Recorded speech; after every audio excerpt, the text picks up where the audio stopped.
حکایت شیخ سعدی رحمۃ اللہ علیہ۔ قرض۔ چند غریب کسی بنے کے قرض دار ہو گئے تھے۔ بنیا روز تقاضا کرتا اور ساتھ ہی سخت و سخت بھی سنا دیتا، مگر غریب برداشت کرنے کے سوا اور کیا کر سکتا تھا۔ ایک دانا نے واقعہ سے واقف ہو کر فرمایا، نفس کو کھانے کے وعدہ پر ٹالنا بنے کو روپوں کے وعدہ پر ٹالنے سے زیادہ آسان تھا۔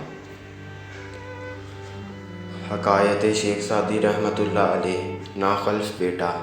شیخ سعدی رحمۃ اللہ علیہ کہتے ہیں کہ شہر دیار بکر میں ایک بوڑھے کا مہمان تھا جس کے پاس بے انتہا دولت تھی۔ اس کا ایک خوبصورت نوجوان لڑکا تھا جس سے اس کو بے حد محبت تھی۔ ایک رات کہنے لگا کہ ساری عمر میری یہی ایک اولاد ہوئی۔ اس جنگ میں ایک درخت ہے، لوگ اپنی مرادیں مانگنے وہاں جاتے ہیں۔ میں نے بہت سی طویل راتیں اس درخت کی جڑ میں بیٹھ کر خدا کے سامنے روتے ہوئے گزاری ہیں، تب جا کر مجھے یہ فرزند نصیب ہوا ہے۔ میں نے سنا ہے وہ لڑکا چپکے چپکے دوستوں سے کہہ رہا تھا کہ اے کاش مجھے اس درخت کا علم ہوتا تاکہ میں وہاں جا کر دعا کرتا کہ اس بوڑھے سے میری جان چھوٹے۔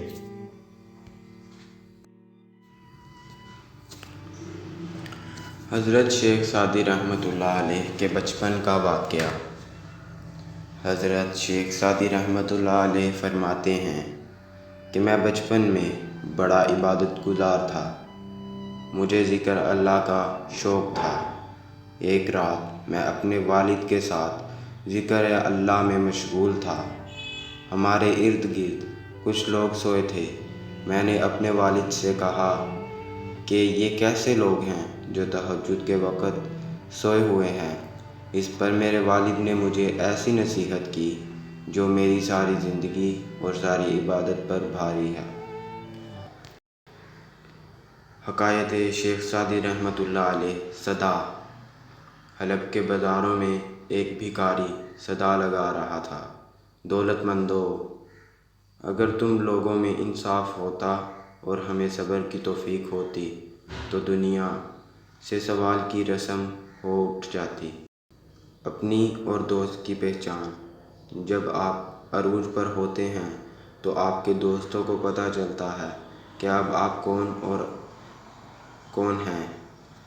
اپنی اور دوست کی پہچان۔ جب آپ عروج پر ہوتے ہیں تو آپ کے دوستوں کو پتہ چلتا ہے کہ آپ کون ہیں، اور جب آپ زوال پر ہوتے ہیں تو آپ کو پتہ چلتا ہے کہ دوست کون ہے۔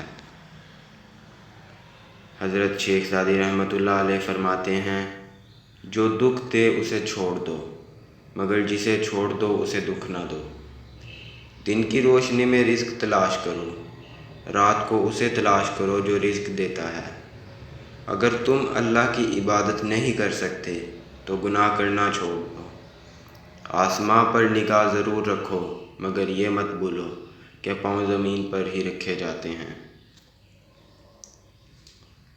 مال و دولت زندگی کی آسائش کے لیے ہے، مگر زندگی اس لیے نہیں کہ انسان اپنی زندگی صرف مال و دولت اکٹھی کرنے میں گزار دے۔